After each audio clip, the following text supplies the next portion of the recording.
Bueno, pues hoy voy a presentar un poco datos preliminares sobre el análisis bioinformático que estamos haciendo sobre el proyecto COVID Madrid. Es un proyecto que está absolutamente contenido dentro de los parámetros de UNIR, está financiado por UNIR, con el apoyo también de la Comisión Europea. Y yo me he encargado principalmente del análisis genéticos de los datos de pacientes que hemos recogido de pacientes severos con COVID.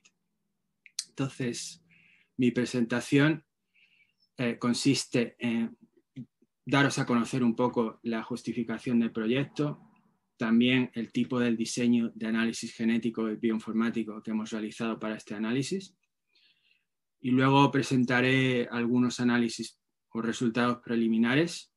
De hecho, son tan preliminares que ni siquiera los llamo resultados, porque en realidad todavía estamos bastante... O sea, estoy justo ahora en el momento en el que empiezo a producir resultados aplicables a lo que queremos buscar, que en este caso es encontrar factores de susceptibilidad genética que influencien el desarrollo de síntomas severos en COVID. Entonces, sobre la justificación del proyecto, empiezo primero con la curva que la he sacado precisamente hoy sobre la evolución de la pandemia en España. Y vemos aquí las distintas olas, pero es bastante interesante, que estoy seguro que todos lo sabéis, ¿no? Vemos aquí los distintos picos, etc. Esto es el número de casos diagnosticados. Y desde marzo del 2020 y luego el número de muertes, que como veis es bastante distinto y mucho más esperanzador, ¿de acuerdo? No sé exactamente qué quiere decir esto. Quizás aquí se cambió la forma en que se contaban los pacientes, etc. Pero en fin, esto digamos que nos indica claramente que todavía estamos muy dentro de la pandemia y quedan muchas cosas por saber, ¿no? Y sabemos que la genética, los determinantes genéticos de susceptibilidad al COVID tienen un papel crucial en determinar el desarrollo de síntomas graves. Ups. Vaya, se me ha...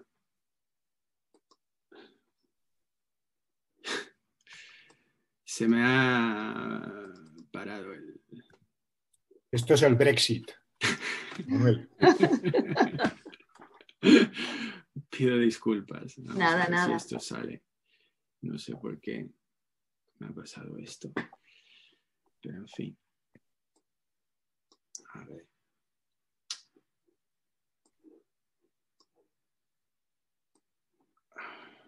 ¿Dónde estás?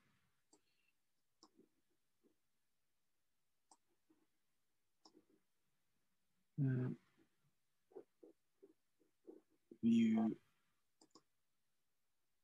Present view. Vale. Ya estamos de vuelta. Perdón por la... Nada, perfecto. A ver, ¿dónde estábamos? Estamos aquí. Han habido ya bastantes publicaciones que muestran que realmente hay factores genéticos que influencian, pues, primero, el que te infectes con COVID y segundo, el que desarrolles la enfermedad de forma grave. Sin embargo, los mecanismos por los que estos factores producen la susceptibilidad a COVID no están claros. Y la idea de este proyecto es, en primer lugar, pues utilizar los datos de pacientes que precisamente son pacientes que nuestro Vicente y los compañeros de este grupo pues tuvieron acceso. Algunos de ellos entiendo bien que eran del IFEMA cuando se habilitó como hospital en aquella primera ola. Es decir, que tenemos una cohorte muy interesante. Y la genética nos puede ayudar a predecir pacientes con alto riesgo, lo que permitiría el tener una mejor, digamos, priorización y gestión médica de los recursos limitados que existen para segmentos de poblaciones que puedan ser más susceptibles. En términos de iniciativas internacionales, que han habido muchas en la parte genética, destaco 3. Una es el COVID-19 Host Genetics Initiative, que ha sacado un paper relativamente recientemente, en julio. Digamos que este es una de las investigaciones de referencia. También el Genomic publicó un paper antes. También hay en medRxiv, hay un preprint de la continuación del COVID-19 Host Genetics Institute. Pero hay muchísimas publicaciones. Nosotros tuvimos la suerte de ser exitosos en una llamada de la Unión Europea de un proyecto que se llama Easy Genomics. Hicieron un call especial para pacientes con COVID, para hacer secuenciación relacionada con COVID. Y esto nos permitió analizar 100 pacientes que nosotros seleccionamos y secuenciarlos dentro de la técnica que se llama exoma. Es decir, un exoma lo que hace es secuenciar o determinar las variantes genéticas de pacientes dentro de regiones codificantes. O sea, no es el genoma completo, pero es la proporción del genoma que codifica. Y sabemos que hay una concentración muy alta de variantes que tienen efectos relevantes en la clínica dentro de las regiones codificantes, como no podría ser de otra forma. Y también el Easy Genomics provee una herramienta que se llama GPAP, Genome Phenome Analysis Platform, que la estamos utilizando, la estamos empezando a utilizar, y digamos que nos permite utilizar lo que ya se había desarrollado, sobre todo para el análisis de enfermedades genéticas raras, por ejemplo, utilización de bases de datos muy conocidas de genes, como por ejemplo OMIN, que tiene información sobre genes que, digamos, cuando se mutan, pues producen efectos patogénicos. O sea que tenemos como nuevas herramientas dentro de este consorcio que estamos empezando a utilizar para poder encontrar asociaciones entre variantes que encontramos y determinados fenotipos. Dentro de este contexto, lo que queremos hacer nosotros, y ahora es lo que voy a hablar, es tenemos un diseño muy específico de nuestro proyecto. Y este proyecto nuestro, que llamamos, bueno, yo le he llamado COV Madrid, tiene unas peculiaridades que lo hacen, en mi opinión, interesante y con un potencial importante, sobre todo a nivel español. Primero, porque a pesar de tener tan solo 100 muestras, tenemos un enfoque muy unificado, estándar y riguroso de recopilación de datos, con unos criterios estrictos en la inclusión de pacientes, con un análisis bioinformático potente. Hemos estado utilizando Amazon Web Services, o sea, la nube, o sea, supercomputadores para hacer lo que voy a presentar a continuación. Y aparte de eso,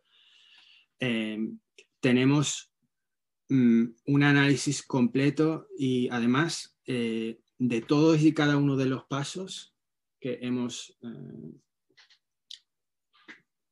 por los cuales vamos a producir resultados, hemos controlado los parámetros y los podemos reproducir muy bien. O sea que estoy muy contento, sobre todo de la oportunidad que he tenido con este proyecto de poder tener un control tan tan importante sobre la forma en que hacíamos los análisis. Y Vicente siempre me ha dado la rienda suelta para poder hacer todo tipo necesario de análisis sin tener que preocuparme de, pues eso, de siempre y cuando estaba dentro del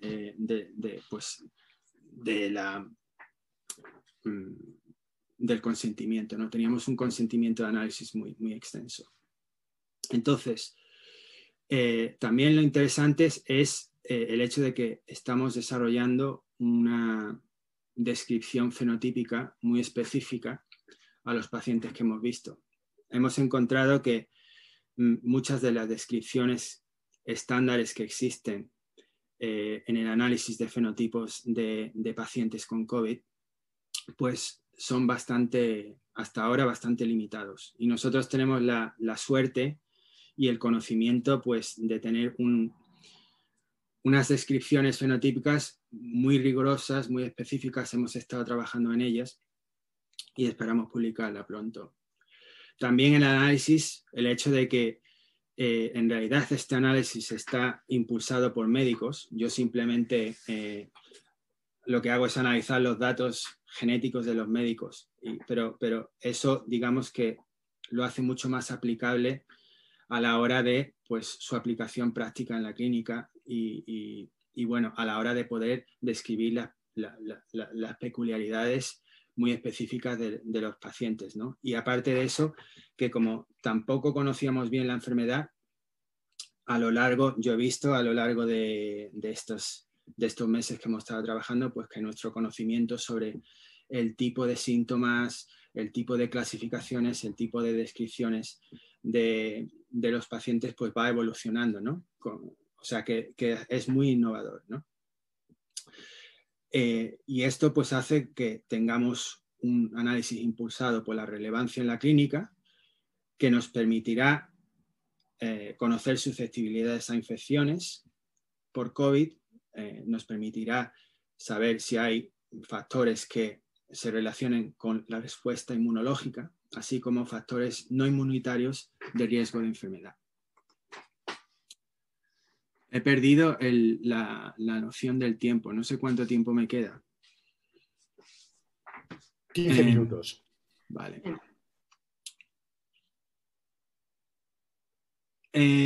Sobre la cohorte que estamos utilizando de pacientes, estos 100 pacientes, como he dicho, tenemos unos criterios de inclusión muy estrictos, incluyendo solo pacientes que han sido infectados por SARS-CoV confirmados por PCR, deben de haber estado hospitalizados, todos tienen una edad menor de 70 años, tenían que tener oxígeno en sangre menor del 93%, así como hallazgos radiológicos de neumonía bilateral y más de 3 días de fiebre, tos y otros signos típicos de COVID-19.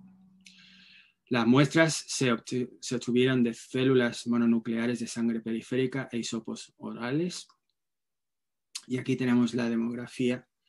En realidad tenemos un paciente que lo hemos analizado 3 veces, por eso ahora hablo aquí de 98. Aquí vemos pues que la mayoría, el 75% de los pacientes está entre una edad de 40 a 60 años, el 66% son hombres, de los 98, 79 son de origen español, pero hay gente de Colombia, Marruecos, Bolivia, Nicaragua, etcétera, y de todos estos países. El tipo de análisis de flujo de trabajo que hemos hecho lo tengo aquí, digamos, puesto de forma así, de alto nivel, ¿no? Lo primero que hicimos fue colectar las muestras, luego hicimos la extracción y purificación del ADN, la preparación del ADN para luego secuenciarlo. Secuenciamos las regiones codificantes. Esto se hizo en el Centro Nacional de Análisis Genómico de Barcelona, que es, digamos, el centro líder de Easy Genomics. Y mandamos las muestras de Madrid allí.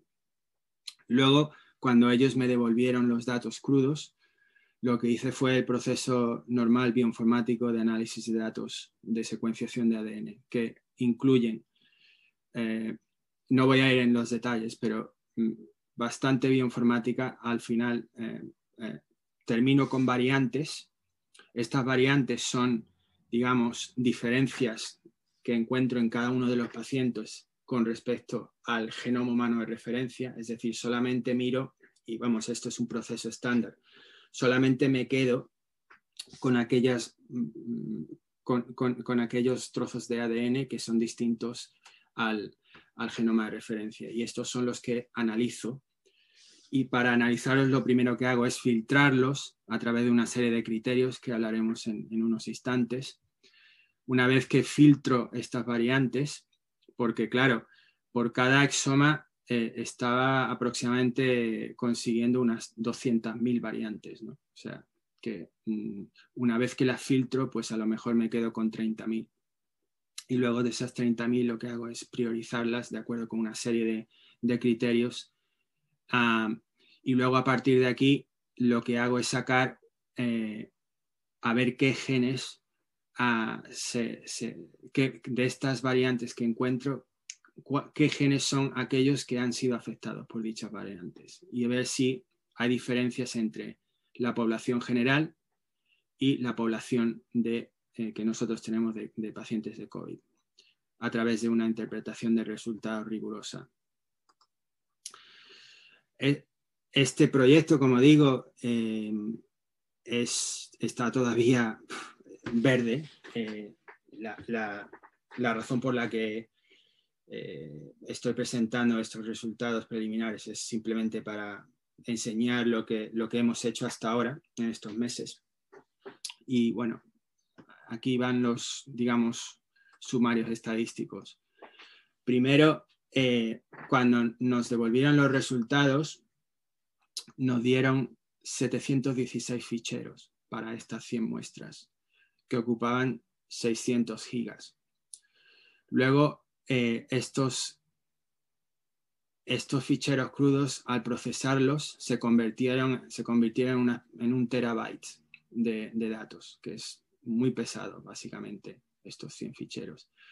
Y luego los reducimos a solamente las variantes, teniendo al final un total de unos 4 gigas. Solo las variantes, no toda la información. O sea, nos hemos filtrado muchísima información. Luego, a partir de aquí, lo que hice fue extraer de esas variantes aquellas que son SNPs. SNPs son Single Nucleotide Polymorphisms, y son simplemente mutaciones de punto, o sea, de una letra sola en la secuencia del ADN del paciente. Y estas variantes de SNPs las filtré quedándome con aquellas que tenían una frecuencia menor al 1% en la población europea de referencia del proyecto 1000 genomas. Es decir, que ni siquiera después de haber hecho todo este filtrado, encima me quito todas aquellas que tienen una frecuencia de menos del 1% en la población general europea. La razón de hacer esto es que se sabe que aquellas mutaciones, aquellas variantes que ocurren infrecuentemente, tienen una mayor probabilidad de ser patogénicas. Y es, digamos, un paso normal en el análisis de variantes. Total, que promedio por cada paciente tenía unas 30.000 variantes. De un total de 200.000, habría filtrado unas 160.000 en promedio. No he encontrado de SNP ninguna variante nueva, es decir, variante que no haya sido descrita en una base de datos de referencia. Y el número de genes que se solapan son aproximadamente unos 10.000 por cada paciente. Y bueno, unas 3.000 regiones reguladoras. Aquí lo que estoy presentando es los 100 pacientes. Lo que hago es analizar sus diferencias utilizando una técnica de análisis de datos muy común que se llama análisis de componente principal. Lo interesante de aquí es que esto simplemente lo que hace hacer es las 30.000 diferencias o todos los SNPs que hay por cada paciente, todas las diferencias que se encuentran se reducen a 2 dimensiones, ¿de acuerdo? Y luego estas 2 dimensiones, la distancia lo que quiere decir aquellos puntos, cada punto se corresponde con un paciente, aquellos puntos que estén más cercanos, pues tienen menos diferencia entre sí. Lo interesante es precisamente que tenemos aquí este núcleo, perdón, que se corresponden precisamente con los 79 españoles que habíamos dicho, es decir, teníamos 79 españoles y el resto eran extranjeros, pues hay una correspondencia que se ve muy bien. Y esto, pues digamos, me da confianza en que los resultados pues están bien, ¿no? Aquí simplemente utilicé también, en rojo tengo a todas nuestras muestras y luego tengo a 2 pacientes del proyecto 1000 Genoma que sé que son españoles y los 2 están dentro de este grupo grande. Y bueno, hasta aquí es donde me he llegado en términos de resultados, y las cosas que ahora voy a hacer y que estoy en medio de hacer, pues lo que quiero hacer es analizar el impacto de las variantes en los genes. Y para ello no solamente voy a analizar SNPs, también voy a analizar inserciones y deleciones de más de una base, de más de un nucleótido. Y lo voy a hacer utilizando distintos grupos de paneles de genes. Primero voy a mirar a todos los genes, luego a genes de la base de datos Homing, luego tendré un panel de genes involucrados en la susceptibilidad a la infección, otro panel de respuesta inmunológica y otro panel de genes involucrados en severidad sintomatológica no inmune. Y las cuestiones que quiero investigar, pues primero, qué funciones bioquímicas tienen aquellos genes que están afectados, y luego a ver si detectamos diferencias en dichos genes afectados de acuerdo con su grupo de muestras como edad, sexo, procedencia. La otra cosa que también estoy haciendo es comparar las 100 muestras que tengo con la población ibérica del proyecto 1000 Genomas. El proyecto 1000 Genomas tiene 100, en este caso 93 individuos íberos, y dichos pacientes los he corrido exactamente utilizando el mismo flujo de trabajo que he utilizado para estos pacientes míos COVID Madrid. Por lo tanto, como hemos visto, aquí solamente estoy enseñando 2 que están precisamente dentro del pelotón este, pero lo tengo ya para 93. Y esto lo que me va a permitir es ver, siendo una población general, espero de que pues, la distribución de genes con mutaciones sea un poco distinta de la distribución de genes con mutaciones que tenga en la población de pacientes severos de COVID. Entonces, la idea es tratar de buscar qué diferencias hay en las distribuciones de genes afectados. La otra cosa que también quiero hacer es, que lo estamos haciendo con Vicente y con Ilduara y Víctor Moreno, etc., encontrar diferencias en genes afectados dependiendo del tipo de fenotipo con la que se anoten los pacientes. Es decir, a ver si encontramos zonas afectadas del genoma que estadísticamente estén sobre representadas para un determinado tipo de fenotipo. O también zonas o alelos, variantes sobre representadas dentro de un tipo específico de anotación fenotípica. Y luego, por último, el siguiente paso también es la combinación de nuestro análisis con los datos del consorcio Easy Genomics. En total creo que son como 700 pacientes, 700 exomas, y en algún momento espero de que nos permitan tener algún tipo para poder compartir métodos, así como datos. Y utilizaremos la herramienta GPAP que ellos han producido, y también el hecho de que, pues eso, tenemos unos fenotipos también disgregados, más el análisis bioinformático que estamos haciendo, nos pone en una situación muy, muy fuerte con respecto a poder liderar, digamos, al menos parte o si no todo el análisis de estos pacientes. En sumario, yo la verdad que estoy disfrutando mucho con este proyecto y me siento muy, muy afortunada de poder trabajar con gente como Vicente y con todos mis compañeros. Yo estoy disfrutando mucho y a pesar de que nos encontramos en una fase de obtención de resultados preliminar y de que no tenemos muchas muestras, yo tengo esperanza de que podemos encontrar resultados de alto impacto. ¿Por qué? Primero, por el riguroso proceso de inclusión de muestras que hemos hecho. Segundo, por el hecho de que estamos utilizando exomas, que aunque no son genomas completos, pero al menos eso permite poder encontrar variantes en cualquier región de las zonas codificantes del genoma. Segundo, porque la comparación de la población nuestra con la población de referencia del genoma del proyecto 1000 Genomas también es algo que no creo que nuestros socios lo estén haciendo, y esto no permitirá encontrar diferencias entre la población general y la población afectada.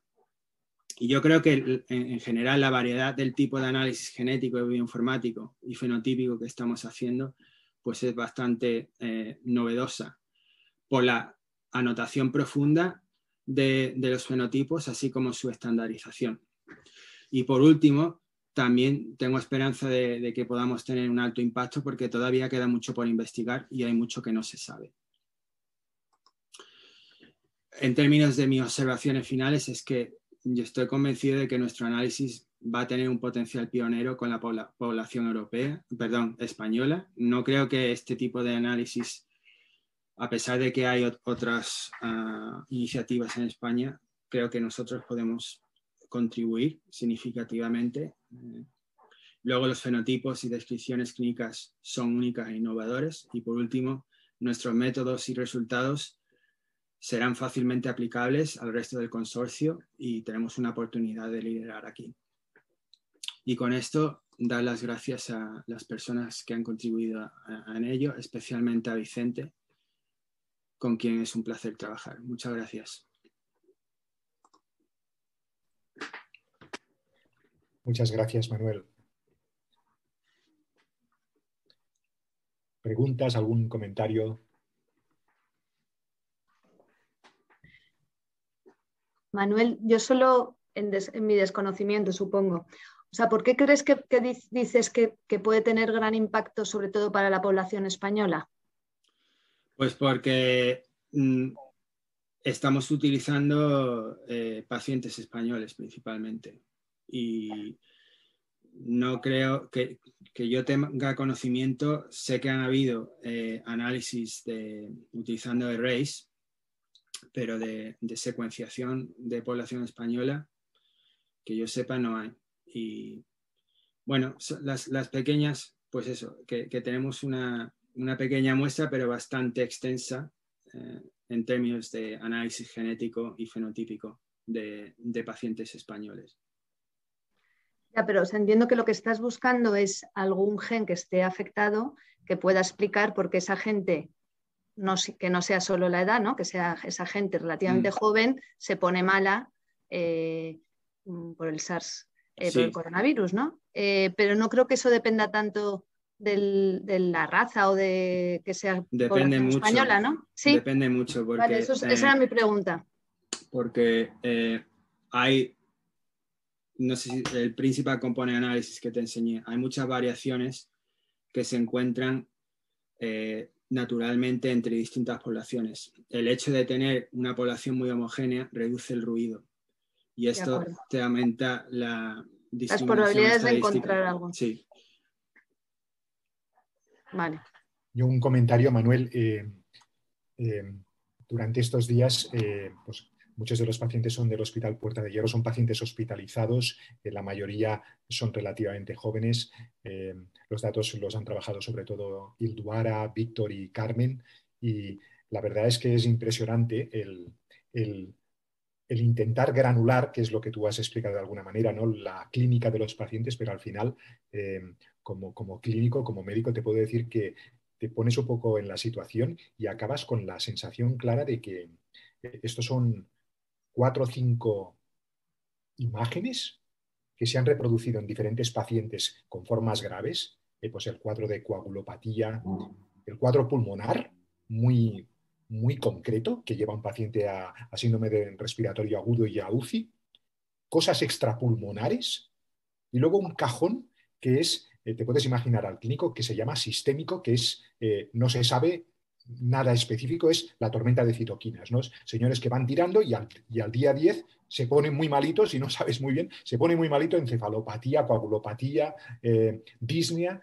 Entonces, al final acabaremos con 4 o 5 fenotipos clínicos y ahí tendremos que intentar identificar, si es posible, clústeres genéticos. O sea, esto al final todo es como una nube en la que uno va intentando separar, identificar, para ver si hay como un clúster genético que predispone a estos pacientes a que se pongan malitos, ¿no? Habiendo purificado que no son abueletes, de que no tienen enfermedades de base muy graves. Yo creo que este es el esfuerzo del estudio, ¿no? Y es lo A que eso vamos. Lo he Manuela, dicho con sí, palabras mucho menos comprensivas, pero a eso vamos. Es básicamente encontrar un clúster de, bueno, lo que llamo un enriquecimiento por el cual la presencia de determinadas variantes en un grupo de pacientes que coinciden con unos fenotipos se produce mucho de forma más significativa de lo esperable random, de forma random, aleatoria. Eso es lo que estamos haciendo.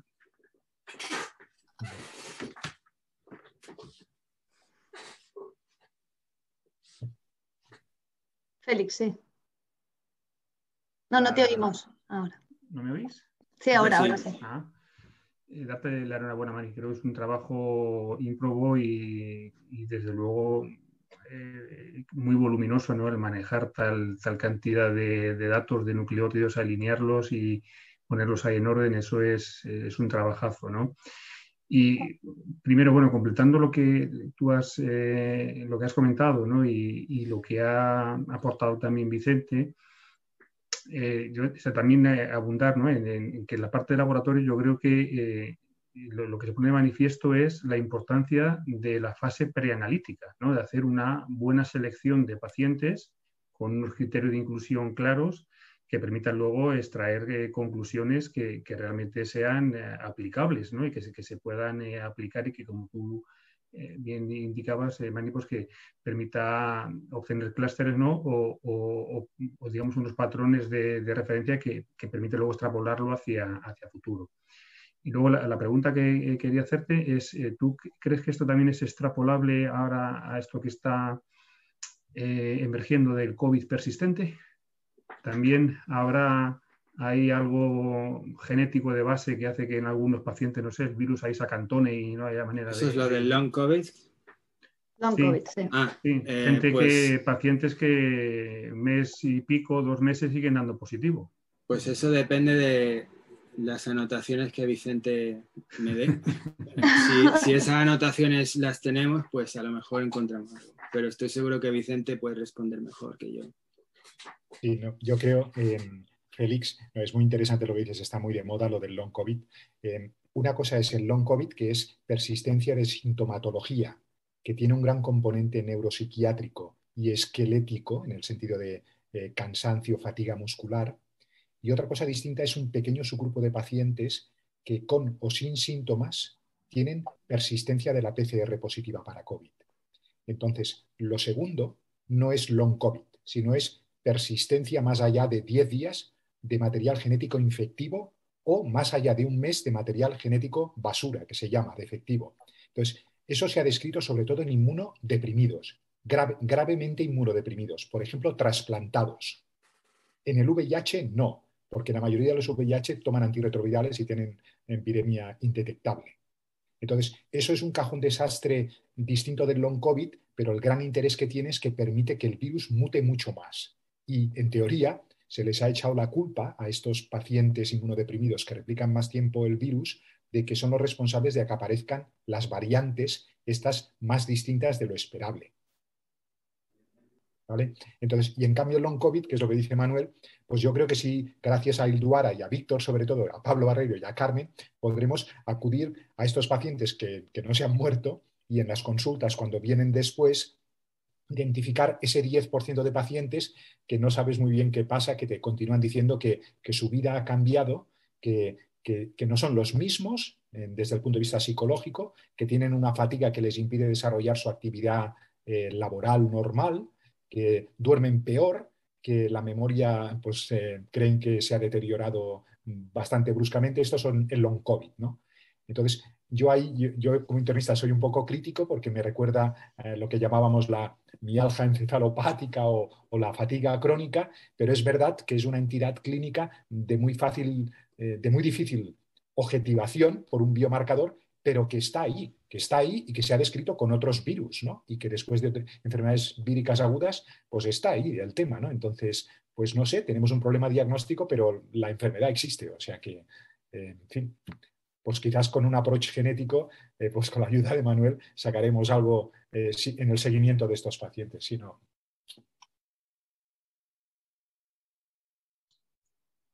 Yo solamente, perdonad que no tengo cámara, pero añadir un poco respecto al tema este de long COVID en el grupo de pacientes estos que nosotros hemos seleccionado, es que el criterio de los long COVID, por lo que se está viendo, y es una pena que no esté Ilduara, que es la que los está siguiendo en consulta, es independiente de la gravedad. Entonces, aquí puede ser que de alguno de los pacientes que inicialmente hicieron un COVID grave, pues al cabo de unos meses continúen con persistencia de sintomatología y se agrupen en long COVID, pero hay otros muchos que no van a estar aquí representados, que son pacientes que a lo mejor han hecho una infección poco sintomática o con una sintomatología muy leve y que sin embargo al cabo del tiempo continúan teniendo estos síntomas y son los que se están agrupando en el long COVID. Entonces, estos aquí no los tenemos porque nuestro criterio ha sido alta gravedad, ¿no? Con lo cual, aunque veamos algo, pues va a haber un sesgo importante respecto a lo que se está definiendo como long COVID, ¿no? De acuerdo. Muy bien. Gracias, Carmen.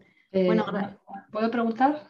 Sí. No, yo era para darte tiempo a ti. Sí. Ya, lo que pasa es que está interesante y es que se me ha ocurrido precisamente lo que estaba comentando yo también desde la ignorancia, porque no soy del gremio genético ni de virus, etcétera. Por ejemplo, las personas que han perdido el olfato y bueno, pues lleva mucho tiempo sin ello y tiene solamente ese síntoma, probablemente no vuelvan al médico a decir, bueno, pues me sigo encontrando mal porque es un síntoma como muy leve. ¿Estos se salen de vuestros estudios, lógicamente, o los tenéis en cuenta? O... Se salen.